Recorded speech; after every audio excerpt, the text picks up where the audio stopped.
Muy buenas a todos y todas, bienvenidos al primer podcast de mate geológico y paleontológico.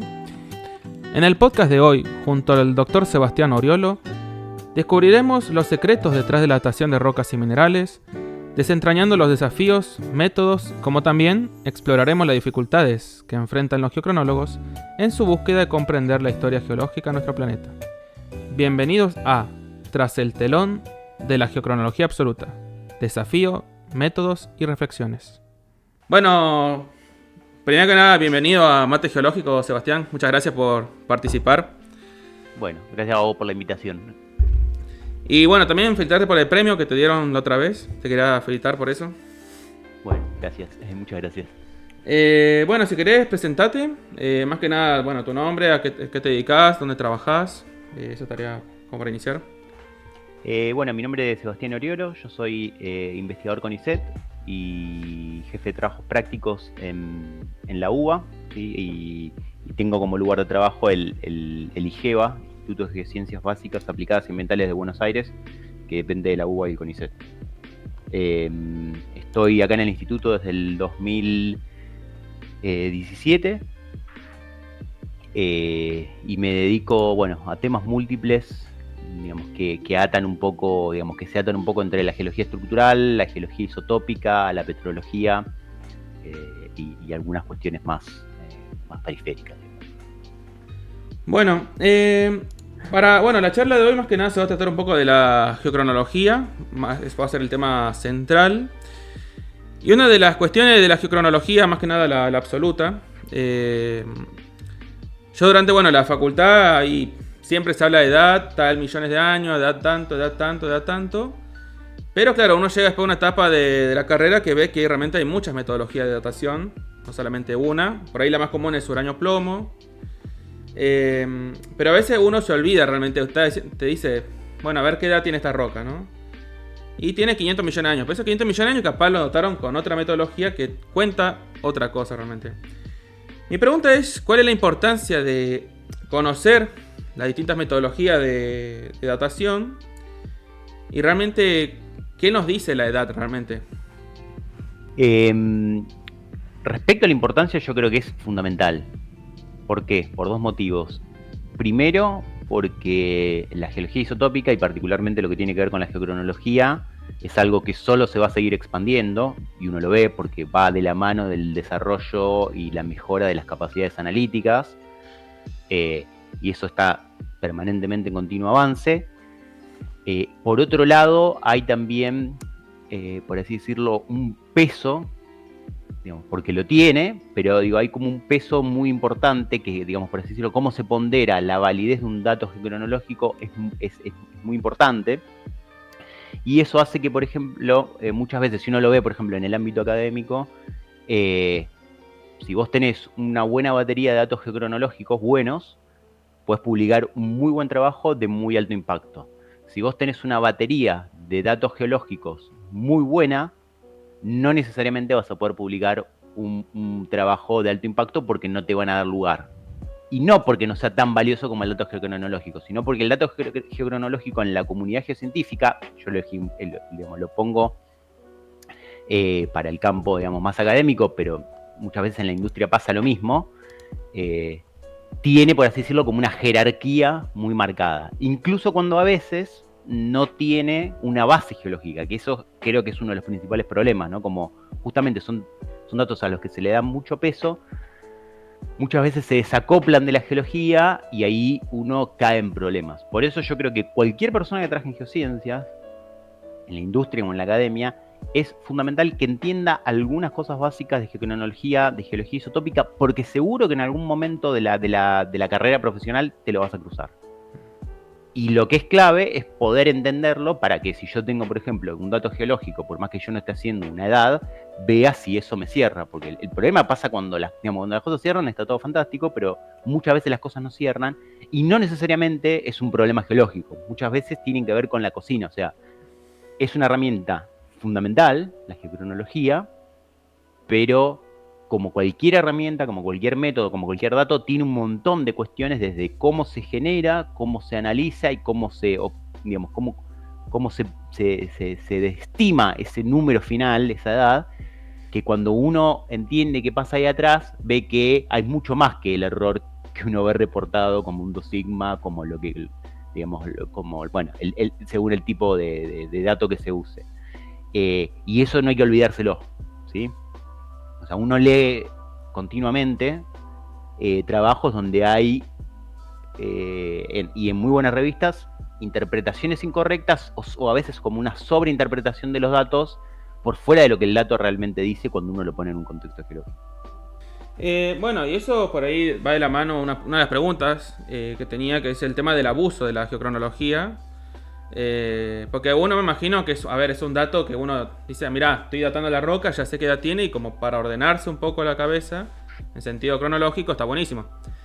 Pero me imagino que abusar de tanta geocronología y perderse un poco la geología regional, por ejemplo, si hay estructuras, si hay demás cosas, me imagino que trae sus consecuencias, ¿no?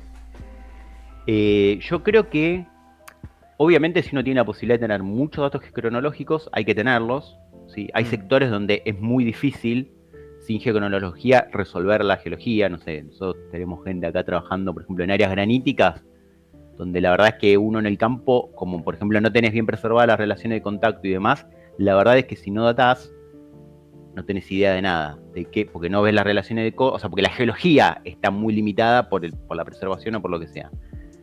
Pero en cualquier caso, creo que cuando uno tiene un dato cronológico bien atado al dato geológico, al dato estructural, dependiendo, digamos, del contexto donde uno esté trabajando, la validez de ese dato cronológico es mucho más alta. Y eso es por dos motivos. Primero, porque lo que en general pasa es que cuando uno tiene muchos datos, las cosas a veces empiezan a no cerrar. Y la única forma de poder jugar y pensar bien esas interpretaciones es teniendo bien atada la geología, bien atada la estructura, ¿sí? Porque si no, nada, tenés los números y los números no te cierran, y cómo los sacás. Y por otro lado, y eso aplica mucho para lo que nos pasa a nosotros en Argentina y en otros lugares de Latinoamérica pasa lo mismo, que es que uno generalmente no puede hacer una gran batería de edades. Entonces, en esos contextos, cuando uno tiene muy bien atada la estructura, muy bien atada la geología, muy bien atadas las relaciones de campo, con un par de edades críticas podés resolver un montón de cosas. Si vos no tenés todo eso, vas a por ahí, digamos, hacer un muestreo, mandar a hacer una edad de algo que por ahí, si tuvieses atada la geología, no hubieses análisis y dices, no, mira, si yo analizo la edad de este cuerpo, la edad de esta unidad sedimentaria, me resuelve, digamos, varias cuestiones, porque sé que, no sé, que intruye, que me corta una falla, entonces sé que la falla tiene que haber sido previa, como resuelve un montón de cosas más. Por eso yo creo que hacer los muestreos así al tuntún sin tener claro la geología es un error grave.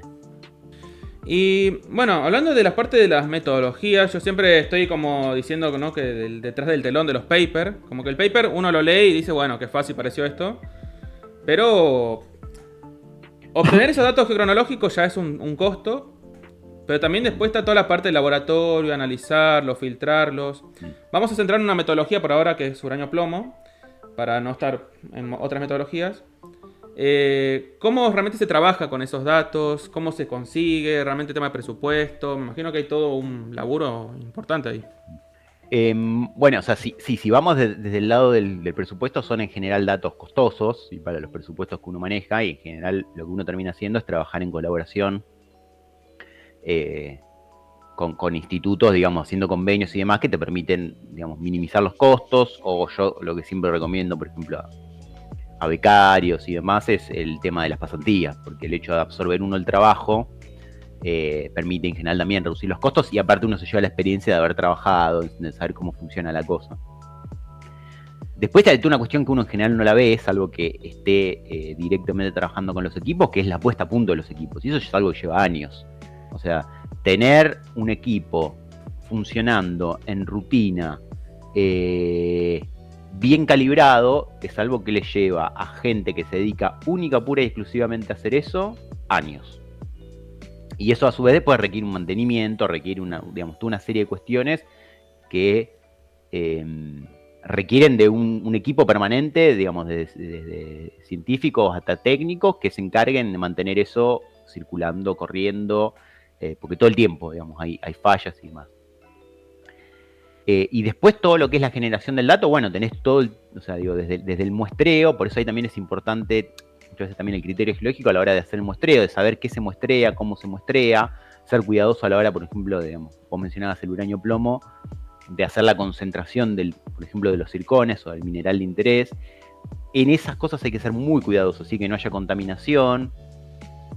Y después hay toda una parte que ahí también muchas veces uno por ahí no lo dimensiona, que es cómo vos calculás esa edad a partir de los datos que vos medís. Bueno, suponiendo que uno elige para trabajar en un laboratorio que está en rutina, que tiene buenas calibraciones y demás, usa estándares adecuados y los datos son robustos, después siempre en el estadio final hay un sesgo, dependiendo de la muestra, dependiendo de una serie de cosas, será mayor o menor, de que el valor que vos vas a calcular va a depender, por ejemplo, digamos, de si vos hiciste X cantidad de mediciones, con cuáles te quedás y con qué criterios tomás. ¿Sí? Los valores para hacer los cálculos. Entonces ahí siempre hay una ligera incertidumbre, una pequeña variación.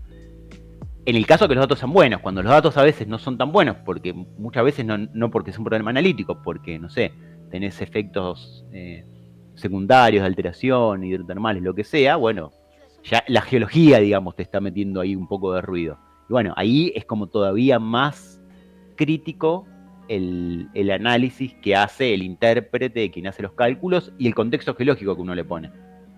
Claro.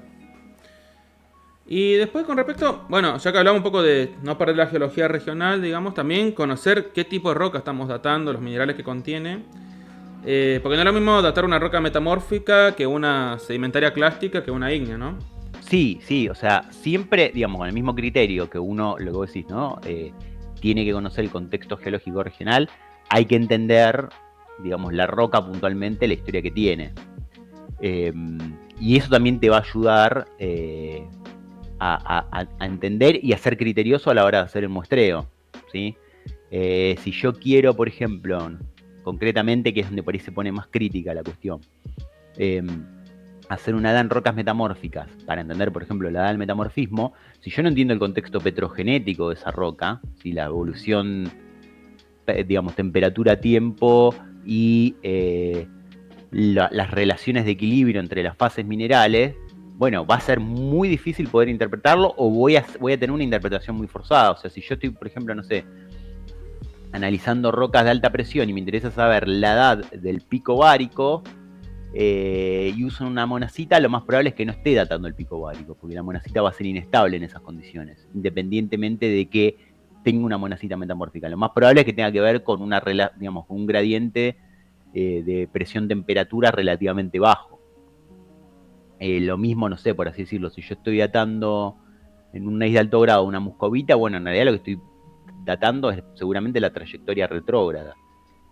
Y eso se ve cuando uno por eso, digamos, ahí cobra un poco sentido, digamos, ya hace varios años, esto de la petrocronología, ¿no? De entender el contexto petrogenético, porque en general el punto, ¿sí?, más crítico, es que en general uno cuando hace una datación, y sigo, digamos, con las rocas metamórficas, que son quizás el caso más paradigmático, vos no es que datás, por ejemplo, el pico metamórfico, vos en general lo que vas a datar es alguna reacción, ¿sí?, alguna reacción que está vinculada a la generación de ese mineral, a la nucleación, a la recristalización, ahí también hay toda una serie de grises, que podrá estar más o menos cercana al timing, por ejemplo, del pico metamórfico, ¿no? Que es por lo que en general muchas veces uno trata de atar. Y bueno, y para el resto de las rocas es un poco lo mismo. Quizás en el caso de un granito es más fácil, porque yo sé que si estoy datando un zircón, que en definitiva también datado, digamos, tiene un concepto petrocronológico, pero bueno, ahí yo estoy más seguro que muy probablemente sea la edad de cristalización. Y respecto al, bueno, con la metodología uranio-plomo, el tema de los zircones, conocer también del zircón, me imagino que es importante, porque no es lo mismo datar, por ejemplo, el núcleo que los bordes, porque tiene como una zonación que estuve viendo, toda una morfología interna que veo que es importante conocerla para saber dónde yo pongo la datación, ¿no? Sí, de nuevo, esto seguimos, digamos, con la misma idea de antes, es como, lo que pasa es que nos vamos yendo a escala. tenés que entender la geología regional, tenés que entender el contexto petrogenético de tu roca y después tenés que tener el contexto mineralógico, cristalográfico de lo que estás analizando, ¿sí? En el caso de un zircón, eso es muy claro, ¿no? Estos típicos patrones de zonación, ver si tengo xenocristales en los núcleos, ese tipo de cosas, eso es fundamental. Y después también, por ejemplo, con muchos minerales eso también ocurre, ¿sí? Con las monacitas, por ejemplo, que son muy susceptibles a múltiples episodios de disolución y reprecipitación. En general es común que vos tengas patrones de zonación y no patrones de zonación por ahí tan claros como los patrones, por así decirlo, concéntricos de los zircones, sino que tenés patrones complejos porque se te generan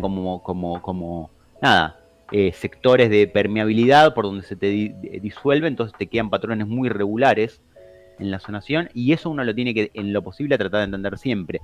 Y eso es algo, por así decirlo, que es, creo yo, una dirección en la que está yendo la geocronología, que es la de hacer, por ejemplo, análisis in situ, en muchos casos, ¿no? Que vos puedas analizar directamente, no el cristal aislado, sino que usando, por ejemplo, microsonda o laser ablation, usar en el taco del corte, hacer un mapping de lo que vos estás viendo.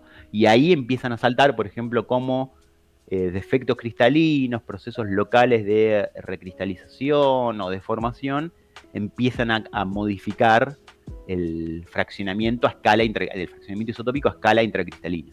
Y bueno, por ahí hablar un poco de unos conceptos que vos mencionaste en una charla, el tema de la diferencia entre, que ya lo mencionaste, petrocronología, termocronología y geocronología. Estaría bueno conocer un poco esos conceptos para no confundirlos. Sí, en realidad, digamos, son términos que se usan mucho en la literatura, que tienen una connotación ligeramente distinta, pero que a veces en un punto van un poco de la mano. O sea, digamos, por así decirlo, la idea general de la geocronología es, que diría que es casi estratigráfica, es ponerle, en definitiva, una edad a un evento geológico, ¿sí? Un ejemplo bien claro sería, por ejemplo, conocer la edad de un granito, ¿sí? Que es un valor, un momento, una edad, un número para la edad de cristalización de un granito. Y eso es un poco conceptualmente. La petrocronología, lo que le interesa, que es un poco lo que charlábamos antes, es entender el contexto petrogenético, ¿sí? Que es, por ejemplo, lo que pasa en las rocas metamórficas, del mineral que yo voy a datar, para ver si, por ejemplo, por así decirlo, cómo la historia de nucleación, de cristalización o de recristalización de mineral se ata, ¿sí?, a la historia de evolución petrogenética de la roca donde se encuentra. Y la tercera, digamos, como definición, que es la termocronología, a diferencia de la geocronología, que yo decía, bueno, es más ponerle, por así decirlo, la edad a un evento, no se enfoca tanto en una edad puntual, sino entender, por ejemplo, las tasas, ¿sí?, a las que ocurren los procesos. Entonces, por ejemplo, digamos, no me interesa tanto saber, por así decirlo, la edad que tiene una cuenca, sino, por ejemplo, entender cuál fue la tasa de subsidencia y exhumación.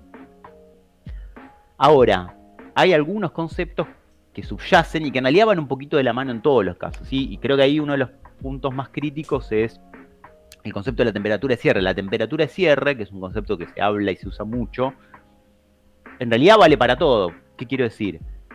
¿Por qué el zircón me da la edad de un granito? Porque en definitiva yo estoy usando ahí el concepto de temperatura de cierre, o sea que en algún punto eso también es termocronología, y en algún punto también es petrocronología, porque yo sé que ese zircón está nucleando al momento que cristaliza ese magma, o sea que está implícitamente también relacionado.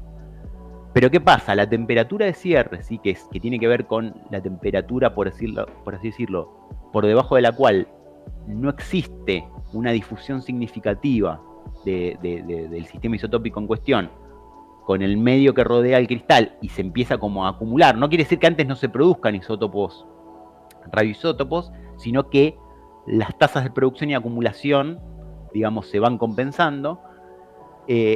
La temperatura de cierre en el zircón para la difusión del uranio, del torio, del plomo, es tan alta que en definitiva está arriba de los 700, 800, 1000 grados, dependiendo de qué valores uno tome.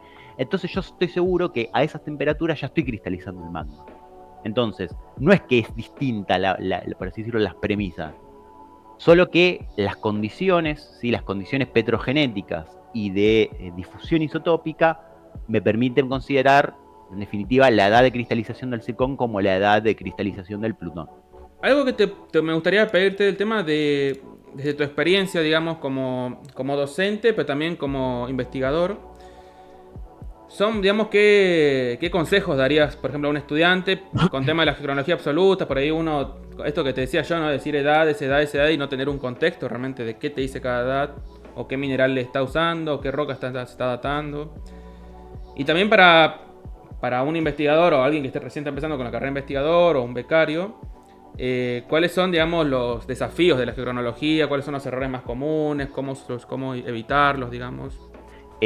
Así en líneas generales, o sea, insisto un poco con esto de que hay que entender la geología del lugar. O sea, uno en general, por ejemplo, algo, digamos, un problema que uno a veces tiene es que uno no tiene muchos recursos, entonces cuando sale al campo, para ir salís una vez y no sabes cuándo vas a volver, entonces tenés que hacer todo.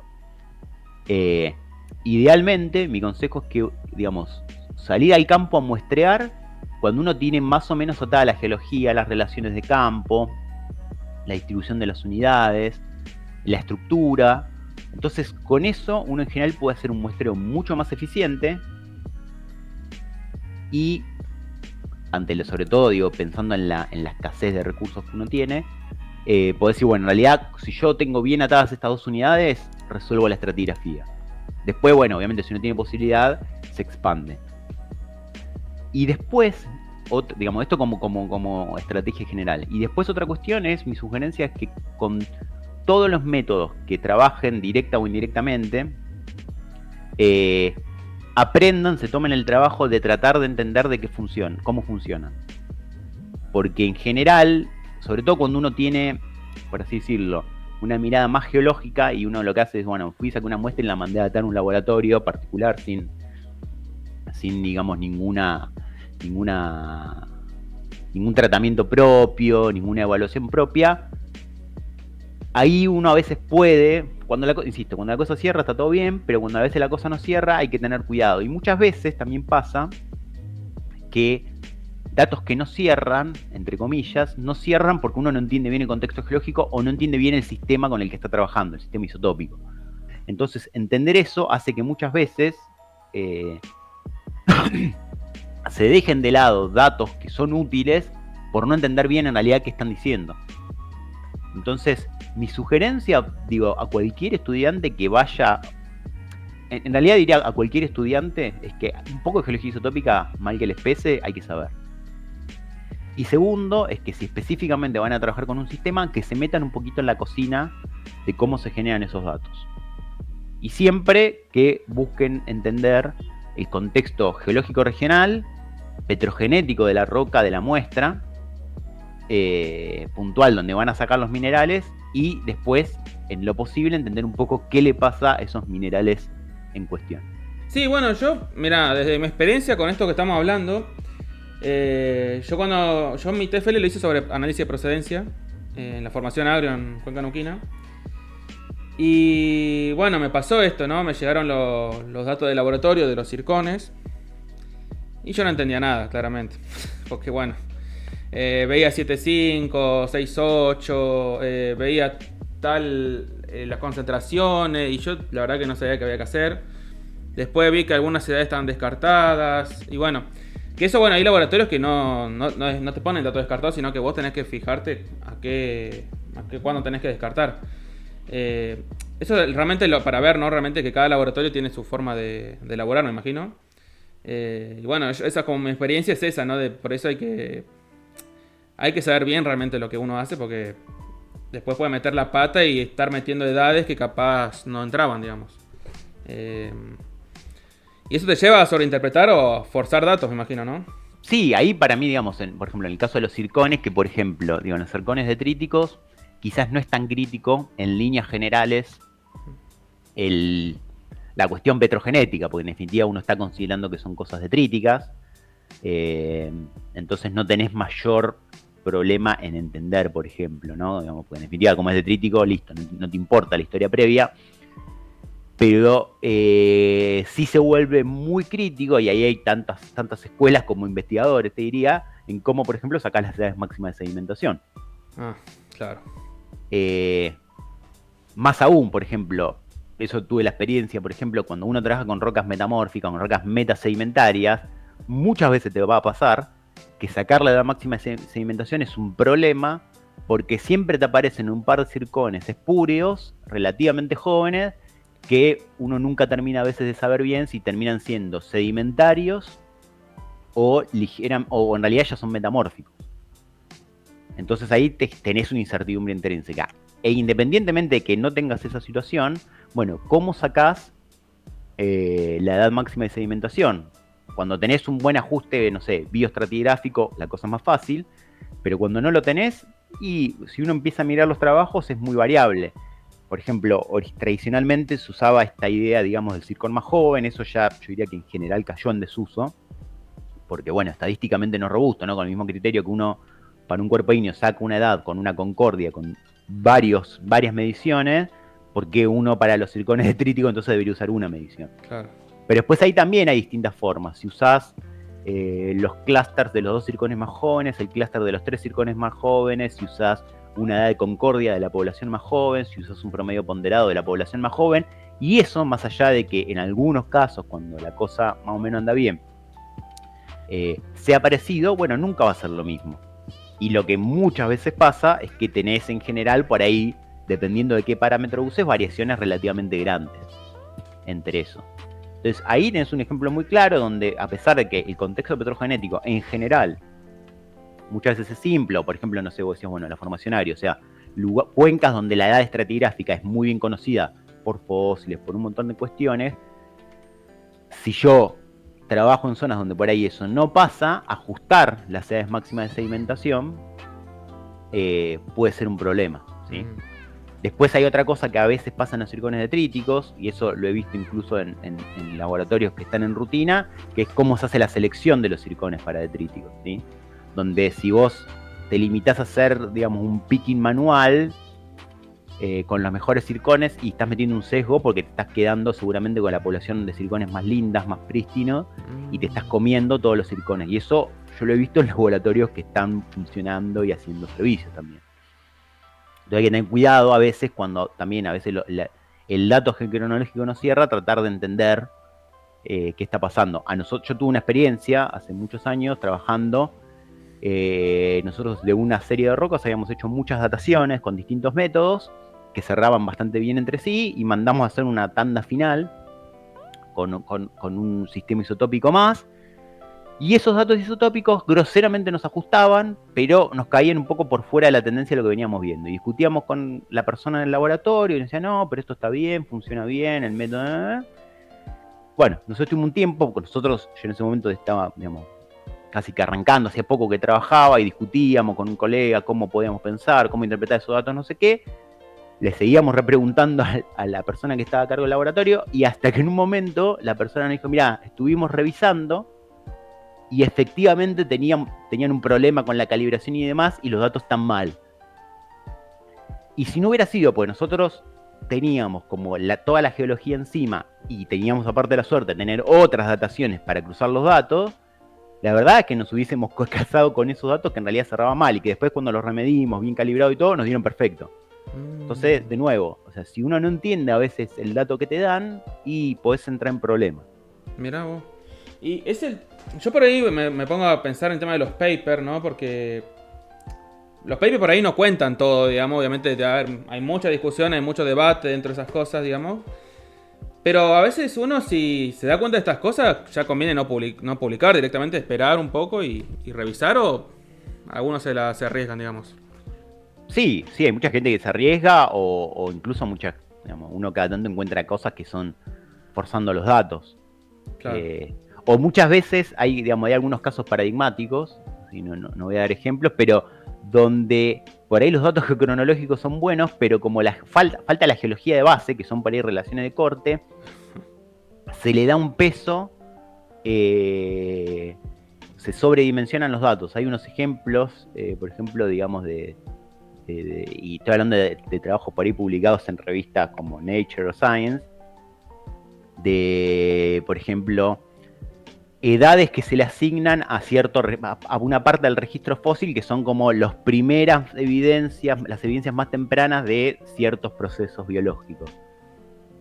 Publicadas en revistas de muy alto impacto y que después cuando uno, digamos, después dan lugar a discusiones y que cuando después se ajustan las edades se ve que en realidad las formaciones eran mucho más jóvenes. Entonces que, claro, lo que se pensaba que era neoproterozoico en realidad era pérmico. Y la solución a eso estaba básicamente en entender la edad de relación entre un granito y una secuencia sedimentaria, ¿sí? Claro. Entonces, de nuevo, en esos casos, por ejemplo, tenés digamos, la falta de la geología hace que las conclusiones, por más que el data analítico sea bueno, sean incorrectas.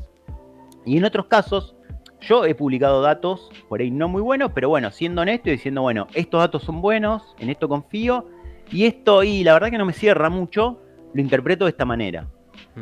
Entonces yo creo que lo que es importante, porque a veces también te pasa que vos por ahí tenés acceso a ser una o dos edades, no son muy buenas, pero es lo que tenés. Bueno, ser por lo menos honesto en la forma, o sea, en los resultados, ser crítico de los datos, y después, en general, si bien eso en muchas revistas, digamos, se exige, por cuestiones de protocolo, siempre reportar los datos analíticos, o sea, hay una cuestión ahí de la reproducción de los datos, que yo tengo que reportar la tabla de datos y mostrar las condiciones analíticas, ¿sí? Y eso vale no solo para los silicones, sino para todos los métodos.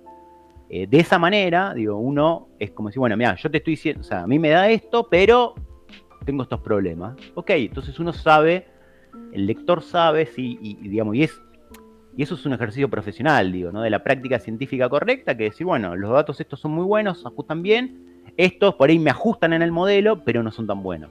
Claro. Y después me imagino, bueno, hay uno de los métodos, que es el lutecio-hafnio, digamos, que hay trabajos que tienen lutecio, por ejemplo, para análisis de procedencia, ¿no? Hay trabajos que tienen lutecio-hafnio y otros que no. Y yo, bueno, he escuchado que por tema de presupuesto, más que nada.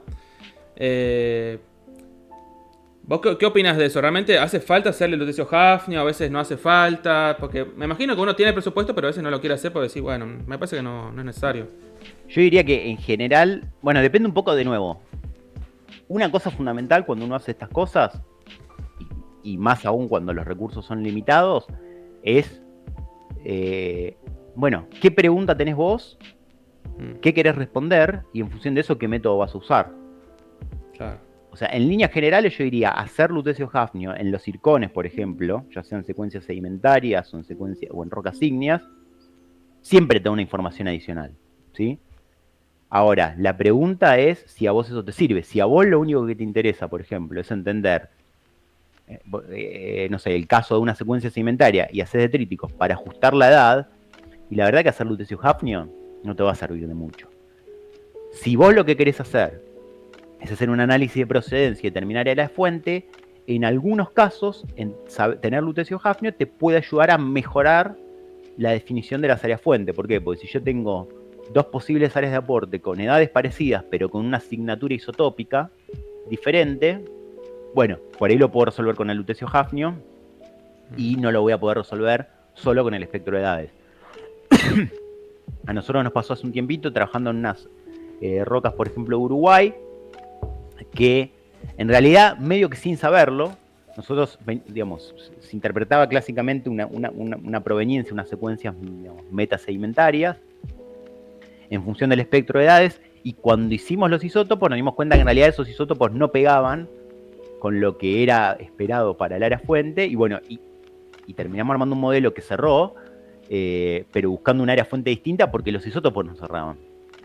Y lo que es ahí importante entender es que, o sea, a diferencia de lo que es el uranio-plomo, que lo que nos da es un espectro de edades, el lutecio-hafnio no te da una edad, sino que es un trazador petrogenético. Funciona como el estroncio, si las relaciones de estroncio o el neodimio. O sea, de hecho es igual al neodimio, con la diferencia de que tanto el neodimio como el estroncio se hacen en roca total, y esto tiene la ventaja que uno lo hace en el mismo zircón. Entonces, en el mismo lugar, más o menos en el mismo lugar donde yo tengo una edad, le puedo poner la asignatura isotópica y ver si tiene una afinidad más cortical o más mantélica. Ahora, si vos estás trabajando, por ejemplo, en granitos, y la verdad es que en general, si estás en un tema petrogenético, y te va a sumar mucha información tener los zircones, y tener la isotopía de hafnio de los silicones. Porque bueno, la petrogénesis va a cambiar mucho en función de lo que vos tengas. Bueno, y otro tema que vos en una charla mencionaste, el tema de por ahí el abismo que hay entre la geología estructural y la geocronología o la geología isotópica. ¿Por qué hay esta separación a veces, digamos? ¿Cuál es el problema más grave acá? No, yo no diría que es un problema. Creo que tiene un poco que ver con que, en general, la gente que se dedica a hacer geología isotópica hardcore, o sea, que se dedica, que maneja los laboratorios, están en parte analítica, en general es gente que tiene un perfil analítico muy, muy, muy marcado, obviamente. Yo diría que con los años cada vez son menos las personas que, estando a cargo, digamos, de los laboratorios y teniendo un perfil analítico, tienen a su vez una pata fuerte de geología regional o de campo. Digo, si uno mira los laboratorios de Europa o de Estados Unidos y demás, en muchos casos uno ya va viendo que por ahí antiguamente eran, no sé, los viejos geólogos, por poner el caso de Europa, ¿no? que venían de trabajar en los Alpes y tenían una mirada regional muy desde el punto de vista de los procesos petrogenéticos y demás. Y uno va viendo cada vez gente más abocada puramente al laboratorio y con menos contexto geológico. Y en la otra punta, en general, digamos, la gente que hace geología estructural clásica tiene una mirada poco analítica, y es gente que por ahí sí tiene una mirada muy de la geología regional, muy de campo, de las estructuras y demás, y que en ese sentido, por así decirlo, su bagaje o su mirada desde la química, desde la petrología, es como un perfil, es poco, porque bueno, nada, obviamente, digamos, uno no puede hacer todo.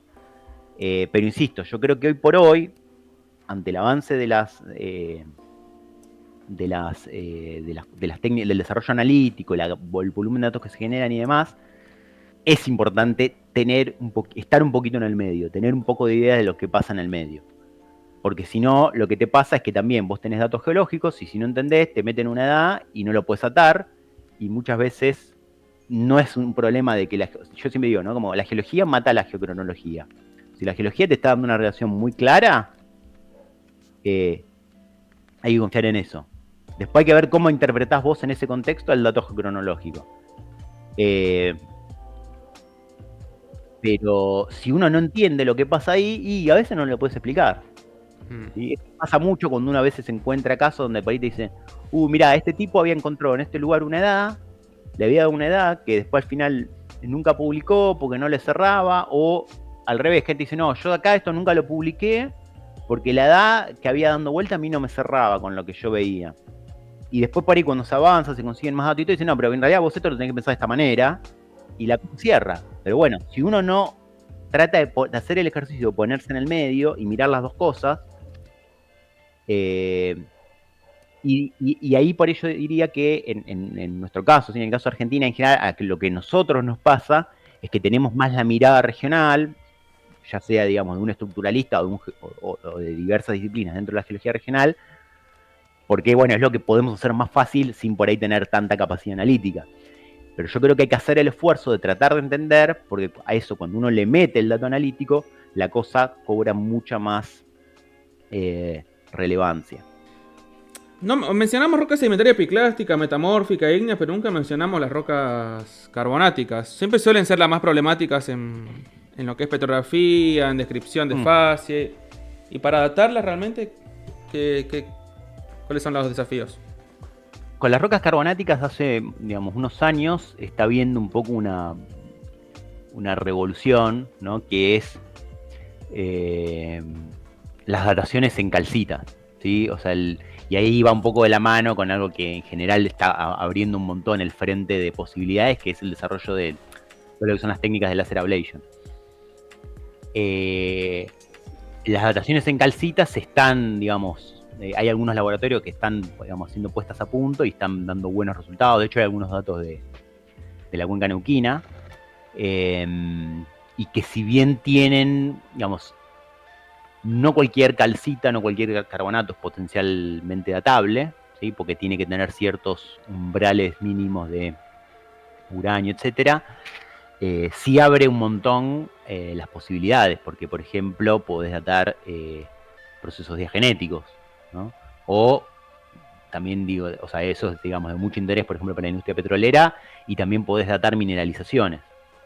Y de nuevo, por ejemplo, para el caso concreto de las dos cosas en realidad, es como muy importante, hay unos trabajos muy lindos al respecto, entender el contexto geológico y particularmente estructural. ¿Sí? Si vos tenés, por ejemplo, en el caso de vetas, ¿no? Y pensándolo sobre todo en el campo de las mineralizaciones, o en el caso, por ejemplo, también desde el punto de vista diagenético, cosas que vos sepas exactamente en qué contexto diagenético se forman, en qué momento de la diagénesis se forman, que vos dates puntualmente los carbonatos que vos tenés bien atados o bien ajustados o bien comprendidos en la historia diagenética o hidrotermal, ¿no? Entonces, por ejemplo, si vos tenés una beta donde ves una estructura, una microestructura que te está indicando que ese carbonato se generó o se emplazó, digamos, cristalizó durante la apertura de la vena, bueno, vos ahí sabés que estás datando ese evento de formación, ese evento de vinculado a mineralización. Ahora, si vos lo que ves es una textura, digamos, como de un relleno de una fractura, posterior al relleno de esa fractura, bueno, ahí tenés un poco más de incertidumbre respecto al timing, respecto a esa edad que obtenés con el timing de esa fracturación. Y desde lo diagenético lo mismo, no es lo mismo datar estructuras diagenéticas que vos tenés muy bien atadas en el contexto regional o de evolución de la cuenca, que cosas por ahí, como yo te dije, no sé, bueno, tengo un venilleo medio inespecífico, donde la verdad es que no tengo muy claro con respecto a la evolución de la cuenca. Por ahí, qué sé yo, si yo tengo una concreción, por ahí sí la puedo atar mejor. Y por ejemplo, ahí lo bueno es cuando uno, de nuevo, aparte del contexto regional, empezás por ahí a atarle otras cosas. Ahí yo creo que un muy buen complemento es hacer inclusiones fluidas. Porque vos podés entender la génesis, el timing de ese carbonato, de esa calcita, y a su vez entender las condiciones de los fluidos asociados, ya sean temperatura, salinidad y posibles fuentes. Entonces estás diciendo un montón de la evolución de la cuenca o de la evolución del sistema hidrotermal asociado. Claro. En ese sentido, por ejemplo, es como el gran método que están, digamos, en desarrollo, y si bien todavía no hay muchos laboratorios. Claro. Bueno, otra pregunta que se me vino a la mente. Si bien ya lo mencionaste casi al principio, ¿cuáles son los desafíos ahora de la geocronología y la geología isotópica, el avance tecnológico, la automatización, inteligencia artificial? Bueno, están saliendo muchas cosas últimamente. Y la geología isotópica y la geocronología nos están quedando atrás, digamos. ¿Cuáles son realmente los nuevos avances? Yo un poquito, o sea, viendo lo que se hace, creo que, por un lado, que es algo que, digamos, ya viene hace mucho tiempo, es el tema de la expansión de los sistemas que se pueden aplicar, ¿no? Y, digamos, retomando lo de los carbonatos, creo que es un punto crítico, obviamente por la abundancia que tienen los carbonatos, ¿no? O sea, como que poder datar carbonatos o poder datar minerales que son muy frecuentes y que uno encuentra todo el tiempo en un montón de contextos, y es una gran ventaja. Otra cuestión, y creo que es algo, digamos, por así decirlo, la dirección en la que se está yendo, que es la de tratar de entender mucho mejor, y eso ya creo que la gente que trabaja en estos temas ya, digamos, no hay ninguna duda de que es así, en entender esto que mencionábamos antes también, que es el contexto petrológico sensulato, digo, no petrológico pensando en una roca ígnea, una roca metamórfica, también en el contexto sedimentario, y estructural, microestructural, o sea, lo que se está viendo en general, lo que yo veo en general, es que los métodos que apuntan a ser más sofisticados tratan en lo posible de ser in situ, o sea, de trabajar con muestras sin aislar el mineral del contexto, sino que uno lo puede analizar, por ejemplo, en el corte, y sobre eso entender con mucho detalle cómo es, por ejemplo, la estructura cristalográfica, si hay defectos, si no, cómo se localizan, si hay algún tipo de deformación intracristalina, y cómo eso se acopla a la difusión, por así decirlo, o la distribución de la química dentro de los minerales. O sea, cosas cada vez más complejas y trabajando con esas escalas de mayor detalle, me parece que es un poco la dirección en la que se está yendo. sumado obviamente, bueno, a la diversificación de métodos y cosas por el estilo, ¿no? O sea, lo que también hace que sea cada vez más complejo poder, digamos, entender los procesos que hay atrás, porque, digamos, cuando uno entra a esa escala, hay que entender bastante de cristalografía, química mineral, y ya no, digamos, de un contexto así muy, digamos, muy superficial, sino también requiere cosas complementarias, ¿no? Uno ve, por ejemplo, la gente que trabaja en esta dirección y vos ves que en general las dataciones se acoplan, obviamente, a estudios de química mineral, pero, por ejemplo, se trabaja mucho también con la orientación cristalográfica preferencial haciendo mapeos. O sea, no solo se mapea la química, sino que se mapea la estructura cristalográfica de los minerales en cuestión. Bueno, pero eso requiere que yo, además de tener un espectrómetro de masas, de tener toda la capacidad analítica para analizar la química, para analizar la isotopía del mineral, tengo que encima poder analizar, por ejemplo, con un microscopio electrónico, que no es cualquier microscopio electrónico, ¿sí? Porque tiene un goniómetro, la estructura cristalográfica. Entonces, bueno, eso también complejiza, ¿sí? Y hace que en general tampoco sean tantos los laboratorios que pueden hacer eso. Claro.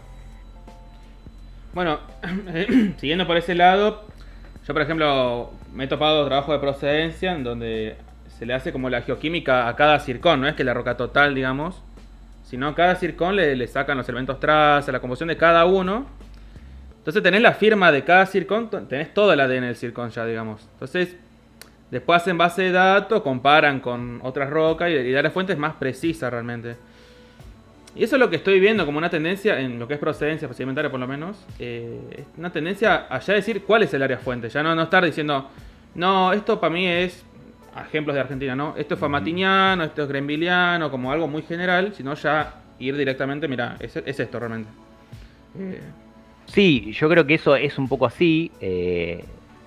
Lo que también a veces pasa en esos contextos es que por ahí te faltan las bases de datos con las que contrastar, ¿no? Porque también eso pasa mucho, que cuando uno se mete en datos muy puntuales y muy sofisticados, claro, en regiones donde por ahí en general no existen esos datos, no tenés contra qué contrastar. Claro. Entonces, digo, lo que a veces pasa en estos casos es decir, bueno, yo tengo en mis circones detríticos la geoquímica, ¿sí? O la química de trazas de los circones. Fantástico. Pero por ahí no tenés en todas las áreas posible fuente la geoquímica de los circones. Entonces, tenés un gap en cómo contrastar, porque en definitiva estás comparando peras con manzanas. O sea, entonces, por ejemplo, en esos casos, y ahí vuelvo de nuevo, ¿no? Como también, obviamente que si uno lo puede hacer, lo va a hacer. Pero digo, muchas veces uno, si tiene que elegir, por ahí, en un contexto así, si bueno, yo haría, en vez de tener una muestra con todo, con los isótopos de con la edad de circones detríticos, con los isótopos de hafnio y con la geoquímica de los traza, en una muestra, por ahí con la misma plata, haces 2 o 3 muestras con uranio plomo y con zircón. Con hafnio, perdón. Claro. Sin geoquímica. Entonces, bueno, pero bueno, en definitiva tenés 3 muestras más, tenés 2 muestras más, pero de datos que sí podés comparar con las potenciales áreas fuentes, ¿no? Entonces, bueno, pero digo, eso queda siempre a criterio, digamos, de lo que uno tiene, lo que puede y los objetivos del trabajo. Claro. Y bueno, esto que vos tocaste, la parte de dataciones en la parte industrial, por ahí me gustaría reflexionar un poco el tema que se está debatiendo mucho, lo de ciencias duras, ciencias básicas. Bueno, hay un debate importante en lo que es en Argentina, por lo menos. Porque la industria por lo menos debe tener como la mentalidad, ¿no? De, bueno, ¿dónde está el petróleo? ¿Dónde está el oro, la plata, ¿no? Y claro, uno se va a poner a pensar, ¿para qué quiero yo saber la datación de esa mineralización? Si ya tengo el oro, ya está, me llevo lo mío y listo. Porque a veces uno tiene a veces se tiene ese pensamiento, ¿no? De decir, bueno, ya tengo lo mío, listo, ya está. Pero ¿dónde está la importancia realmente de conocer la escala temporal de los procesos, digamos, de generar un modelo mucho más sólido, digamos? Bueno, lo primero te diría es que en cualquier contexto, digamos, las edades, la geocronología en general, o los isótopos en general, porque ahí también en la industria entran un montón de otras cosas que por ahí no son edades, pero sí son isótopos, o sea, claro, isótopos como trazadores petrogenéticos, ¿no? O sea, claro, qué sé yo, por ejemplo, en los hidrocarburos muchas veces entender la asignatura de la isotopía del carbono, o sea, los isótopos de carbono, cosas por el estilo, te sirven para determinar un montón de cosas, ¿sí? o la geoquímica isotópica de gases como trazador, como herramienta exploratoria. Entonces digo, primero que los datos isotópicos, geocronológicos o no, son una herramienta, dependiendo, insisto, del problema que uno tiene, digamos, de potencialmente mucha aplicación para armar el modelo geológico en cuestión, ¿no? Ya sea de un yacimiento, de un metalífero o de un yacimiento de hidrocarburos. O sea, si vos estás, por ejemplo, no sé, en el contexto de la metalogénesis del cobre o el oro, pensando las dos cosas que, por ejemplo, en Argentina están muy desarrolladas, y, por ejemplo, no sé, en el caso de los pórfiros de la cordillera, de base es importante saber la edad, porque si vos estás explorando, sabiendo, digamos, qué edades tenés dónde y dónde te aparecen, es una herramienta exploratoria, ¿sí? De primer orden. Después otra cuestión es que, por ejemplo, hay muchas cosas que por ahí no son tan evidentes, porque uno dice, bueno, yo estoy explorando y busco el oro. Bueno, pero muchas herramientas isotópicas, incluso esto que vos decías de geoquímica o isótopos petrogenéticos en minerales, son herramientas exploratorias que se usan. Uno a veces no lo tiene tan presente, pero se usan. Y en ese contexto, ¿sí? Y esto pasa en el mundo, y yo creo que ya en Argentina también hace unos años, por suerte también, cuando muchas veces se plantean, ¿no?, estas cosas así medio dicotómicas de lo que es básico, lo que es aplicado, si sirve, si no sirve, cada vez más, ¿sí?, las empresas, más allá, digamos, por así decirlo, las cuestiones puramente técnicas, buscan perfiles científicos altamente calificados, ¿sí?, para llevar a cabo tareas que son de gran interés para la industria. Entonces, digamos, si eso no fuera así, no pasaría como pasa, que por ejemplo muchos, yo he tenido la suerte de hacer algunas cosas también en ese contexto, o sea, muchos investigadores que trabajan a través del CONICET, a través de las universidades, como consultores para empresas. O sea, las empresas valoran mucho el perfil científico, en el caso puntual de las geociencias, digo, tanto del petróleo como en la minería, para entender, evaluar y generar modelos geológicos robustos a partir de datos científicos, ¿sí? Y en general lo que uno ve también es que en muchos casos cada vez más se le da cabida a profesionales con doctorados y demás, que antiguamente por ahí se veía algo como si, bueno, quien hizo un doctorado está sobrecalificado, pero cada vez se les da más lugar para justamente liderar áreas, digamos, donde, digamos, no quizás para resolver problemas muy técnicos, pero sí para áreas de desarrollo, de exploración, o sea, generar nuevas líneas, porque en definitiva son profesionales altamente calificados para resolver problemas con un enfoque científico, independientemente de cuál sea ese problema. Claro. Y eso es lo que uno a veces, digamos, pierde de vista, digamos, no importa si por ahí hiciste un doctorado en un tema u otro, pero bueno, vos tenés una formación como científico que es muy robusta. Claro. Y eso es lo que vale, por fuera de la temática. Bueno, y para ir cerrando una reflexión que por ahí la otra vez con un amigo surgió charlando, esto de la que vos mencionaste, ¿no? La geología de campo, después tener las geologías más de software, analista, un poco más, que está más de oficina, digamos, ¿no? ¿Se ve esa tendencia realmente? Porque bueno, ahora el mundo de la programación, el mundo, por ejemplo, de geoestadística, nuevos programas, es como que se deja un poco de lado de la geología de campo y se prefiere como analizar esos datos, o no, realmente no se ve eso, realmente no afectó en nada. Sí, yo creo que sí, y creo que no son excluyentes, y que lo que es importante es que para mí que se siga trabajando como en todos los frentes. Yo creo que todo lo que es, por ejemplo, inteligencia artificial o data mining aplicado en geociencias es una herramienta fundamental, sobre todo porque cada vez se producen, o sea, hay un volumen de datos a veces que se genera que es infernal, y la verdad que son los mejores enfoques para poder procesar eso, digamos, más a que yo como individuo me ponga uno a uno con un Excel armar una tabla, y la verdad que los manejos de volúmenes de información así gigantes, y la verdad que es mejor trabajarlos con esos enfoques que de manera más convencional.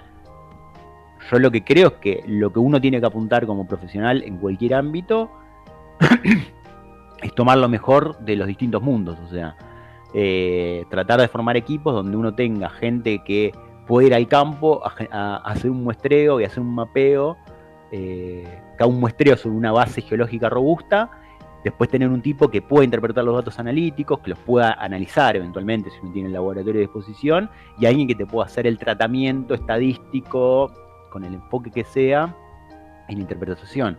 Y entre todos discutir y armar el modelo y la interpretación. Creo que eso es un poco lo que uno debería apuntar como profesional, bueno, dependiendo un poco también del contexto en el que te toque.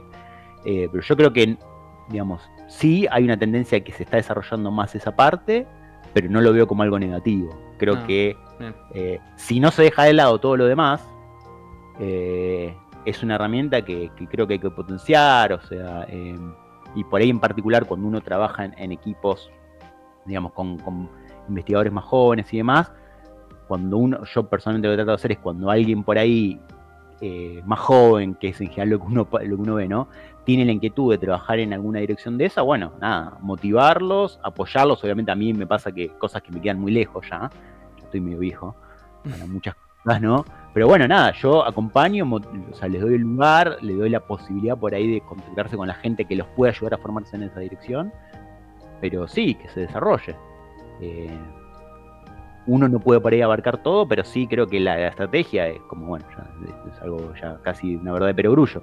Trabajar en equipos así multidisciplinarios con distintos perfiles y demás, y tratar de sobre eso generar modelos o bases de datos robustas. Claro. Bueno, eso de inteligencia artificial es algo que había un paper que estaban haciendo como una base de datos, ¿no? De la morfología interna de zircones, digamos, como para entrenar una inteligencia artificial que vos directamente pasás la imagen de catoluminiscencia y ya te analiza todo, digamos. Ya también te hace las medidas. Es como que yo creo que es una herramienta muy potente eso, porque realmente estar midiendo, yo por experiencia, estar midiendo cada zircón realmente es bastante tedioso. Y estar analizando las texturas internas por ahí en profundidad. Bueno, una cosa en profundidad y otra cosa que sean así a grandes rasgos, ¿no? Pero realmente me pareció súper interesante eso, como para agilizar ese trámite, digamos.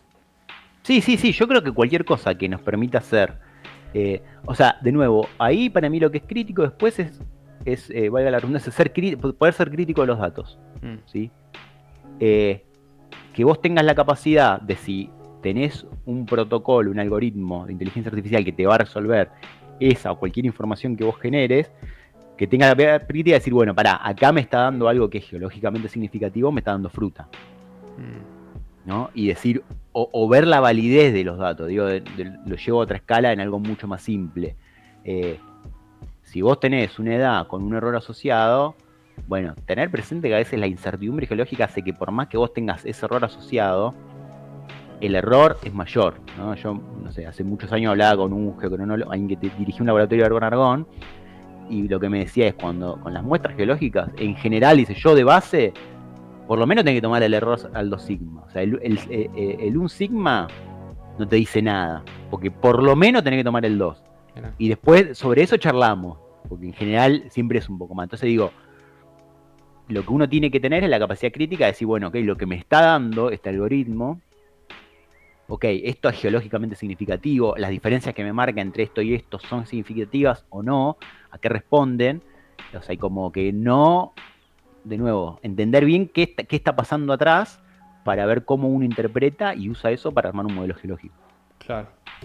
Bueno, Sebastián, muchas gracias. No sé si queda alguna reflexión final, algo que quiera, un consejo sobre este tema. No, bueno, la verdad que voy a redundar a lo sumo en lo que ya dije varias veces, ¿no? Como que cualquier dato que uno genere es mucho más robusto si uno entiende el contexto geológico regional, el contexto geológico de la muestra donde está y el contexto mineralógico del mineral en cuestión, pensando que en general uno trabaja con minerales individuales. Creo que eso hace más robusto cualquier interpretación y cualquier modelo. Y entender, en lo posible, yo insisto con esta recomendación, de que hay que entender un poco los principios básicos de geología isotópica. Cualquier geocientista tiene que tener un manejo básico de geología isotópica. Perfecto. Bueno, muchas gracias, Sebastián.